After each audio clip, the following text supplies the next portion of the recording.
Good evening, everyone, and welcome back to another Offside Maidens show. My name is Emily Norris, and I will be your host for this evening in the absence of Dari.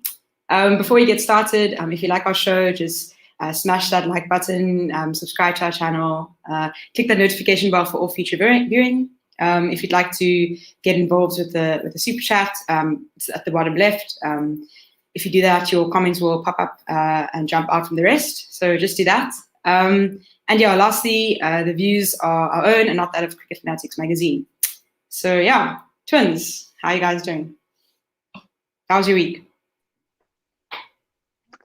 We've been good. I think it was really hot this week, so I don't know how I managed to be productive. But yeah, Just basic. keeping cool and watching some good cricket. Yeah, Absolutely.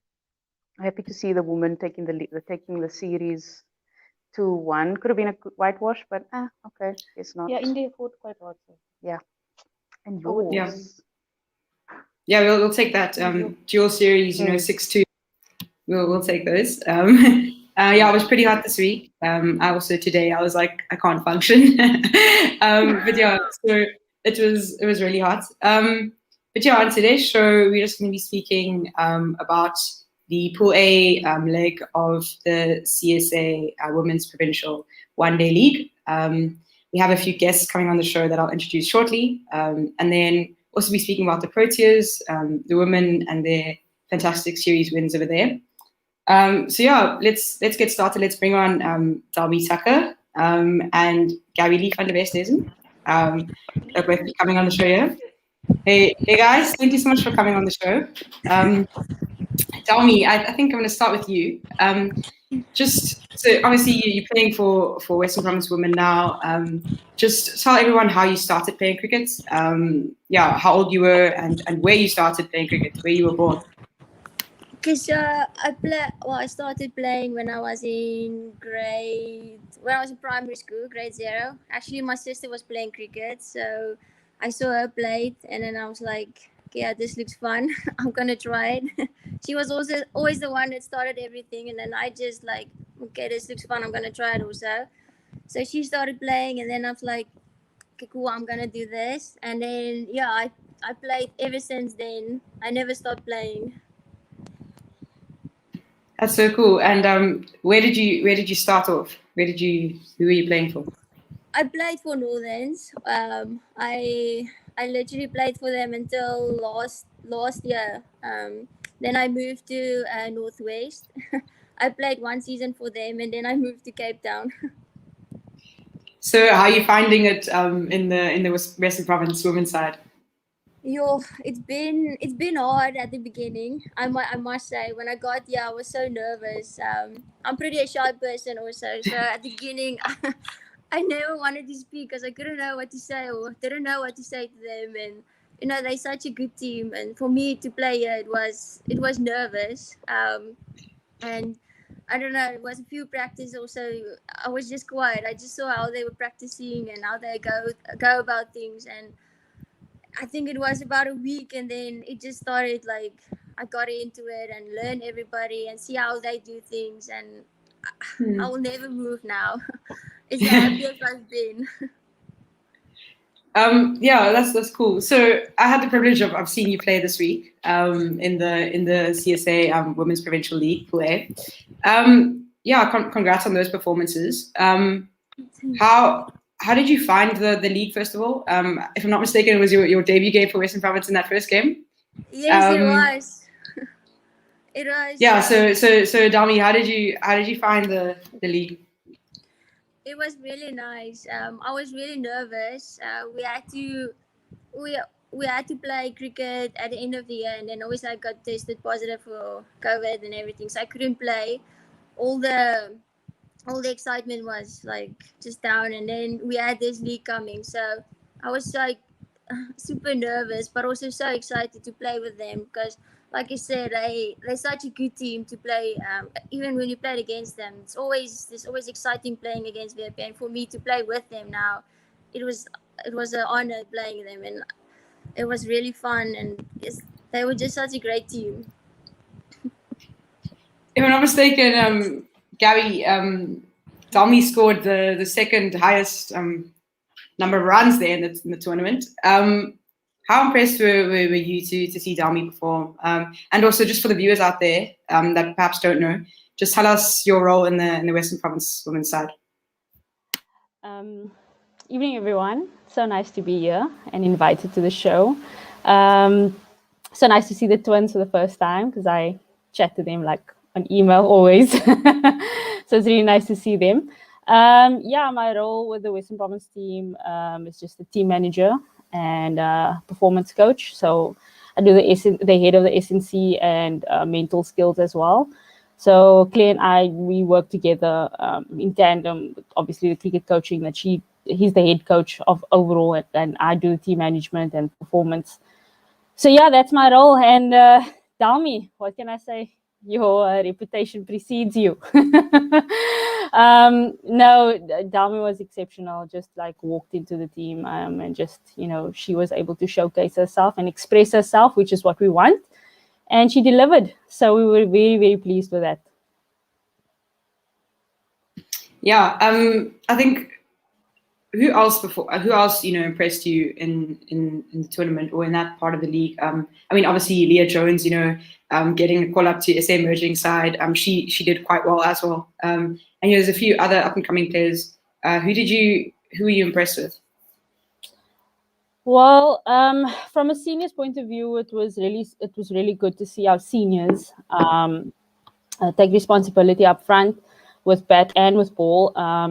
And then just for the juniors, like for me, it was really good to see Anri, just without the D, Anri back in our team after a very, very serious back injury.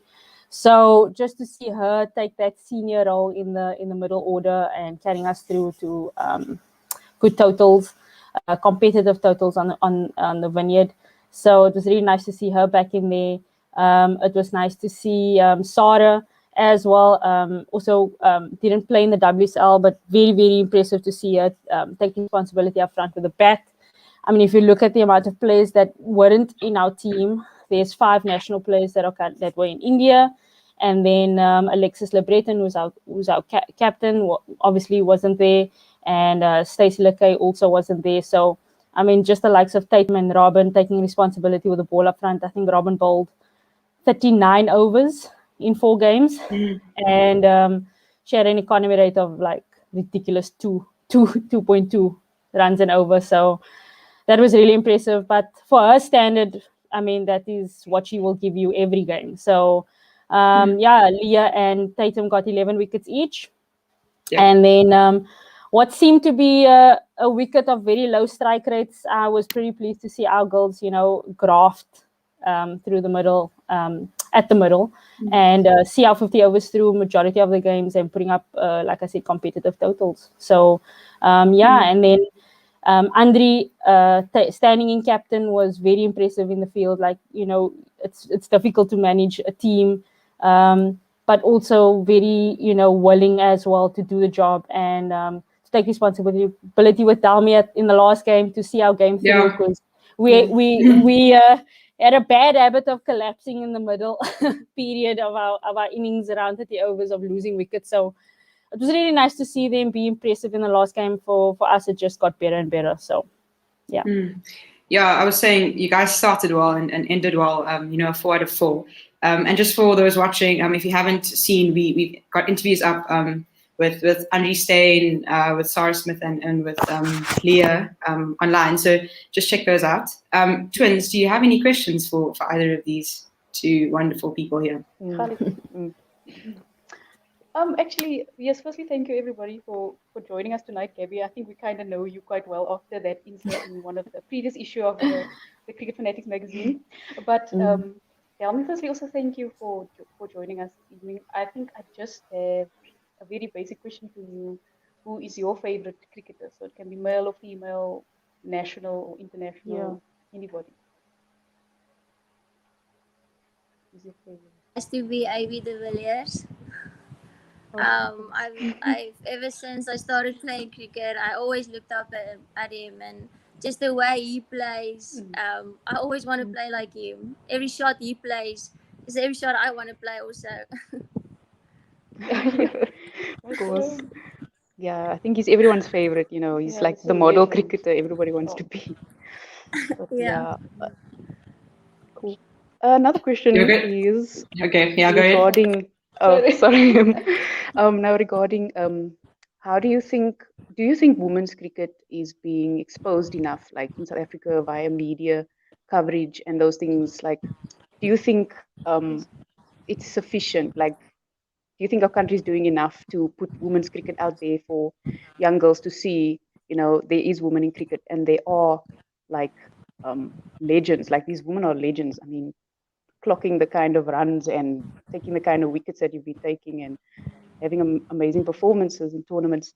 So I just want to know, do you think it is getting enough acknowledgement in South Africa? Look, I don't think so. So there's so many games they play that no one knows about. Like there's previous games they played, it was actually showed on TV. But before that, if you ask someone who is a Lazaulian, they just looked at you with this big question mark on their face, and especially young children also looking up, also want to play cricket. And then if you ask them, who's this player, and they be like, no, I don't know that. Especially boys also, they just know boy cricketers and they don't know, they hardly know the girls. Yeah. So I think they could be done more about publishing more of the women's cricket than they do with the men.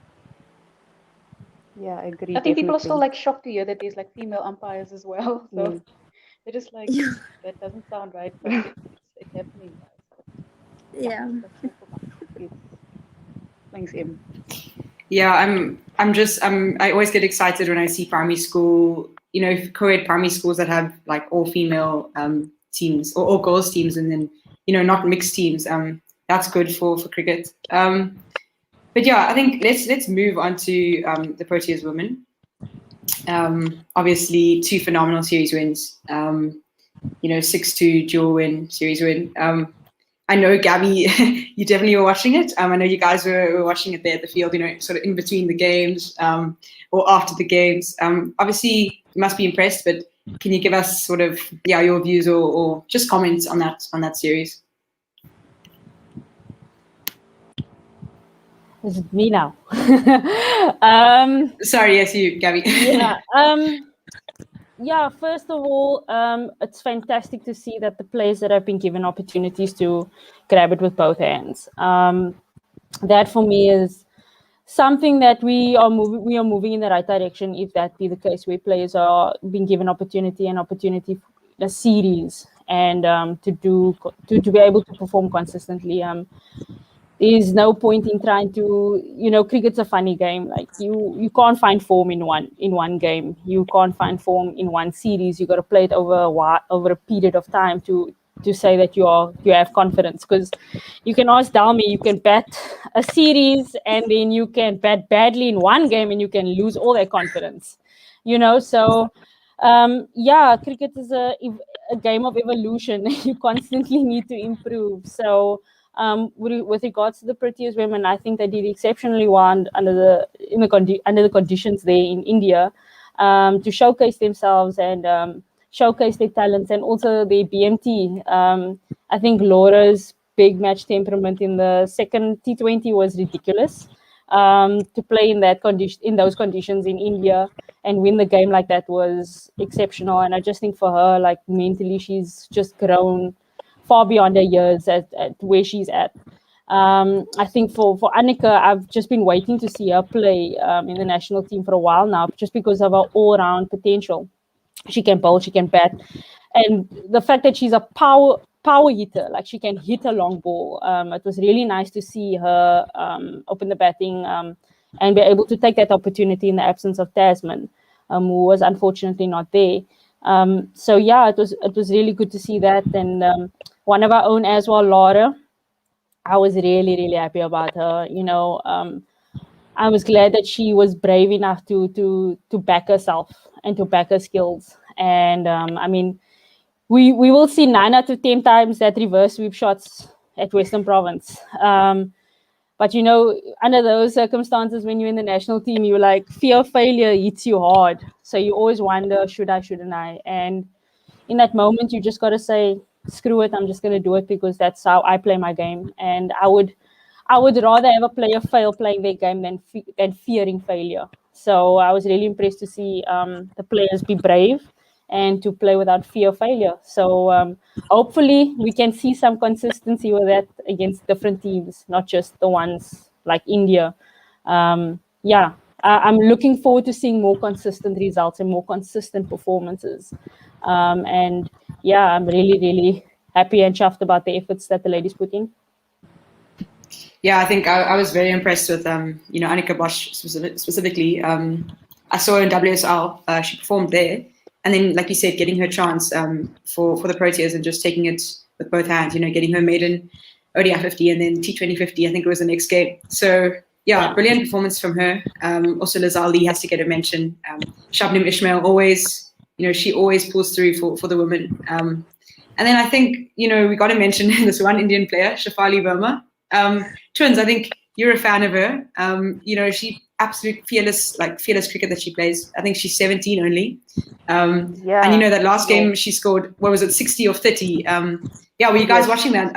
How was that? I wasn't really watching the whole game, but when she made that score, I was like, wait, isn't that the 70-year-old? Because we were just like getting to know 17, sorry, not 70, sorry, 17-year-old.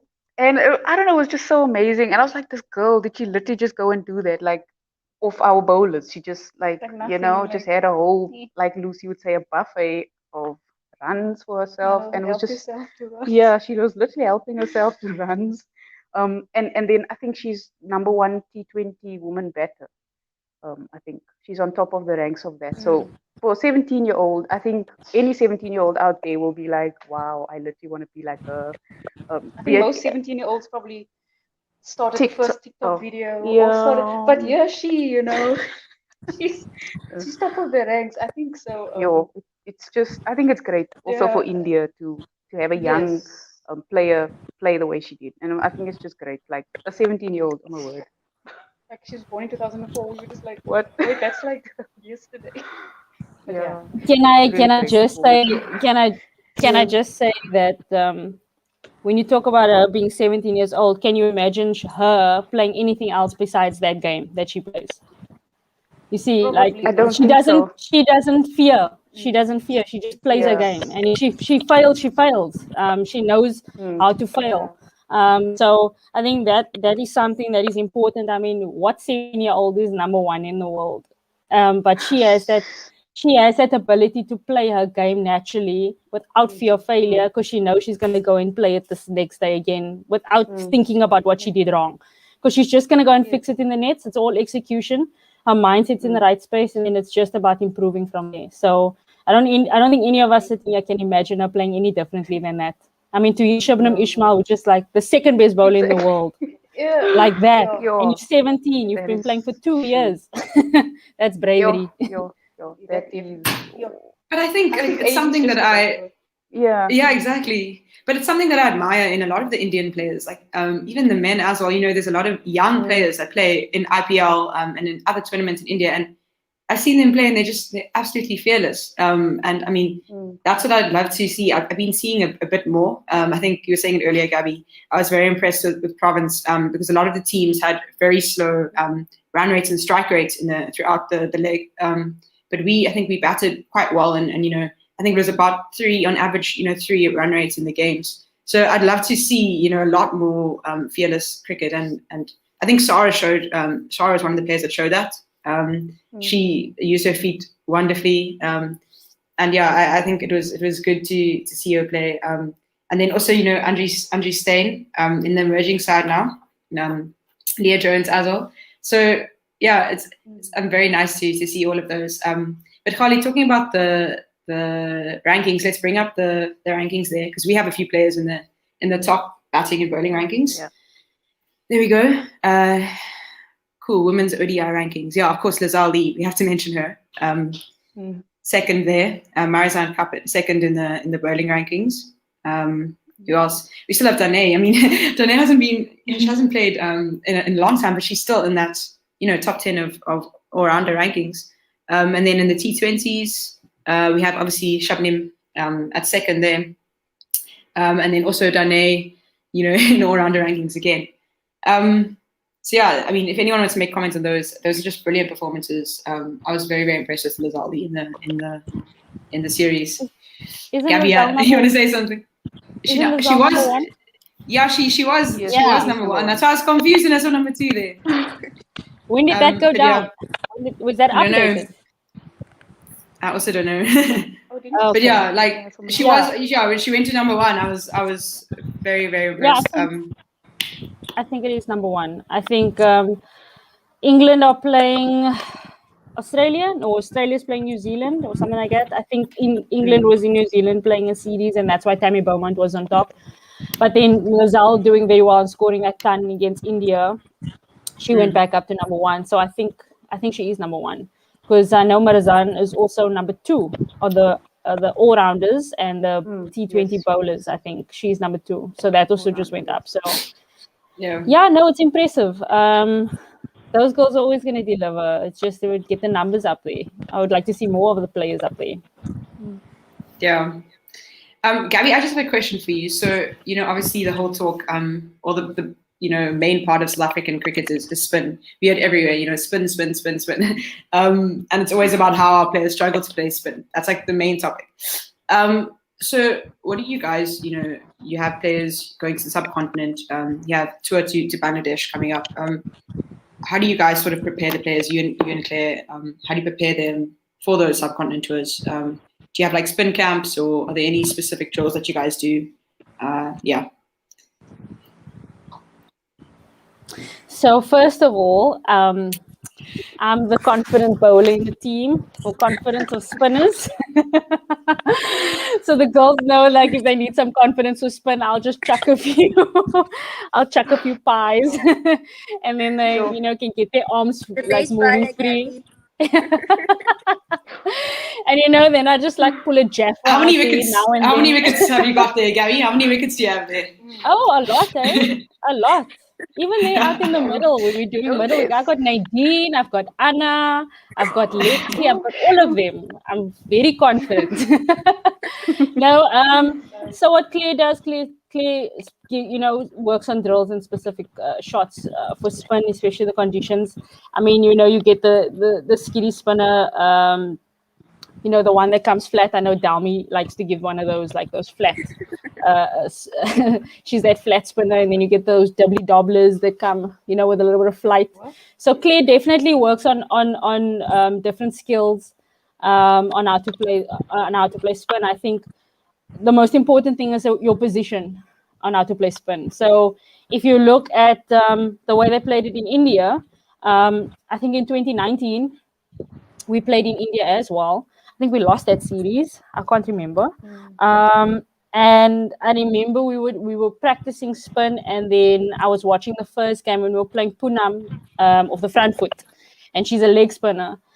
And then Coach Clay and I were chatting about what we had worked on with the players that went there, like Porfi and Laura, and we basically said, you can actually play off the back foot. So it's coming in so slow, but there's so much time for you to get into a position to play the correct shot. So it's all about getting into the right position, watching the ball out there, and decision making.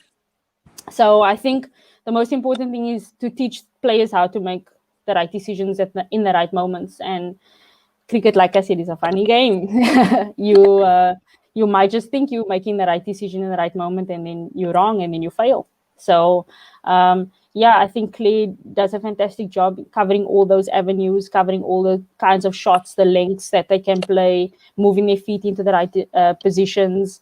We definitely cover all of those things. We're not perfect yet, but I think that we're always moving forward. We're always trying to evolve. Clay does a fantastic job, no doubt there, with everything. Yeah, no, definitely. I think just leading on that question, that statement to Delmi, how do you change your approach at all? If there's, going from a fast bowler to a spinner, do you have a specific approach that you change, or is it basically just, keep the basics the same? I think the basic stays the same. It's just for fast bowlers. I like, especially if the wicketkeeper is back, I like to stand out of my crease. I just feel like that's my zone where I feel I can score from. And as if in Spain you have to be in your crease the whole time because the keeper is against the stump. So, but I guess basics also is the same. I feel for spin you have to wait longer for the ball, where with pace it actually comes nice onto the bat. So there we have to like be patient more and wait for the ball. Sometimes you get so eager to eat the ball, then you go out with those edges or nicks behind because you just want to eat the ball. Because it's a lot easier play for me. It's a lot easier playing seam than spin because I like the ball on the pad. So for me to wait, I just wanna if I ever see spin, I just wanna go fetch that ball there and hit it there. Yeah, I think we're the same. Like I'm me also. Like I love pace on the ball. I hit pace a lot better than spin. When I see spin, I'm like I have to tell myself the whole time, wait for the ball, wait for the ball, wait for the ball. Just keep waiting, keep waiting, keep waiting. Okay, now play. even if you have to tell yourself keep waiting for the ball, it never happens. Like I'll go out and say, okay, cool, it's a spinner, I have to wait. But if I see myself halfway down the track looking for the ball, see where I can play it. But I guess also for me, it's not letting not letting the bowlers settle. Also, I wanna keep them like I want them to change their line. So if for me it works sometimes to go out of the crease, not all the time, especially when the wickets are difficult. Then you have to make a plan being back, but. I'll always the first ball even I'll go down the track, see what the ball's doing there in front instead of waiting for it. Yeah, I think patience is a big thing when it comes to spin. Twins, do you have any other comments, Twins?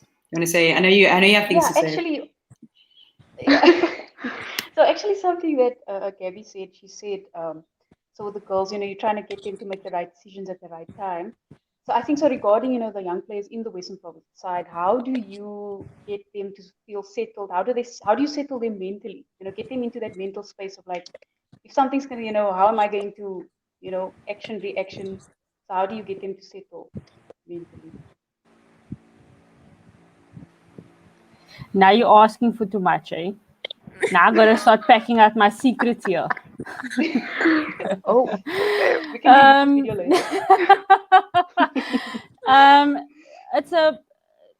It's about relationships. That's it. I'm a teacher, first and foremost. Well, actually, I'm sports scientist and I'm also a teacher. But you need to build a relationship with the player.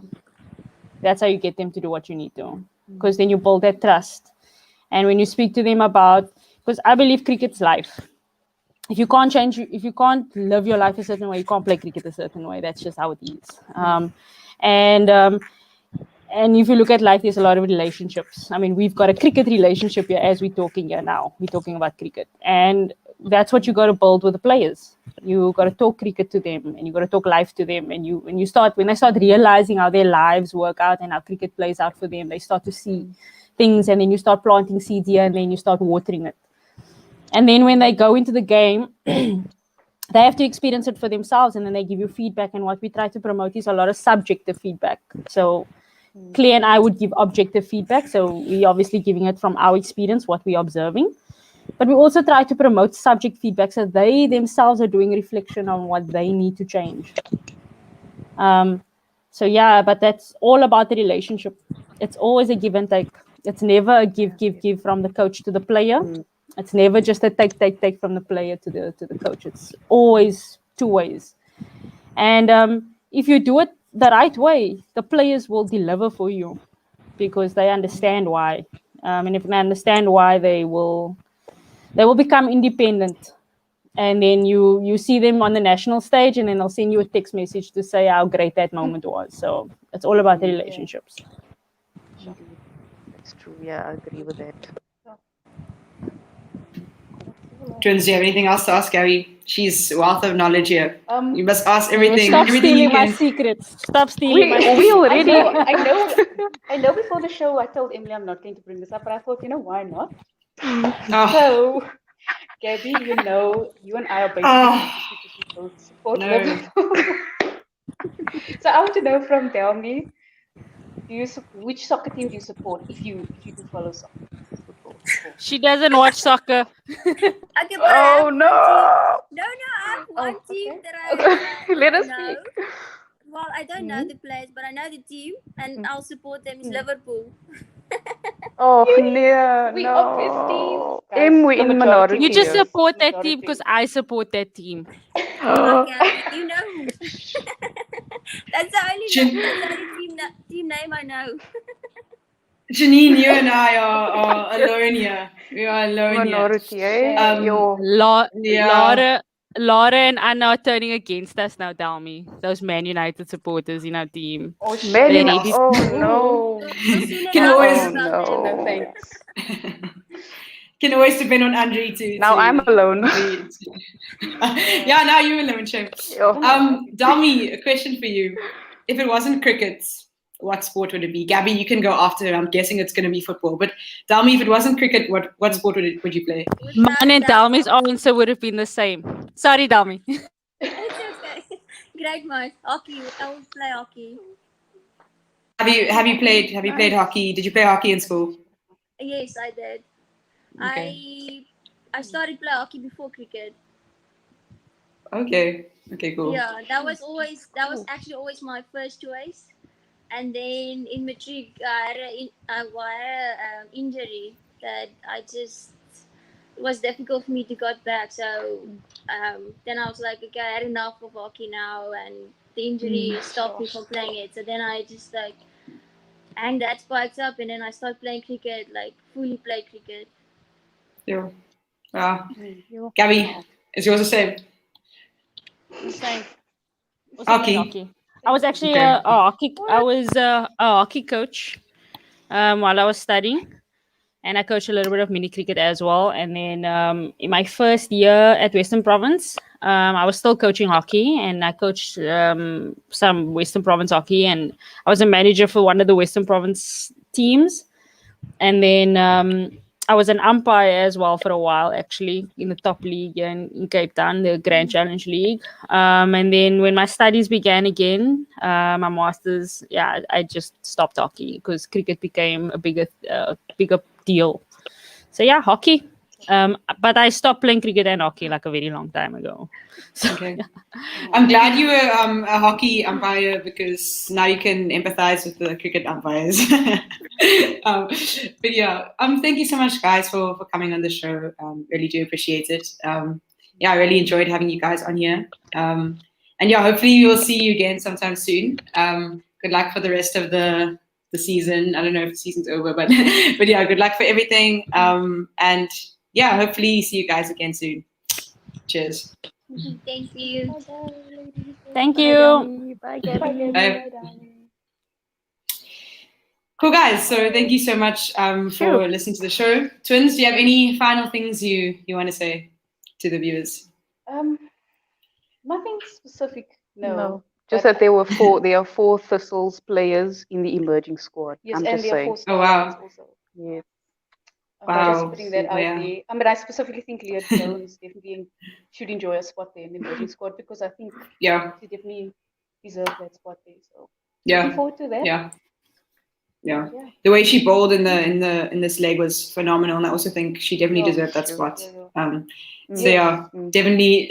I think she said as well it's the first time she's going overseas, so she's definitely going to enjoy that.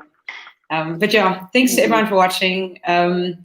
Keep watching our shows. Give us a like. Give us a subscribe there. And yeah, watch out for more shows and more pieces coming soon. Cheers, guys.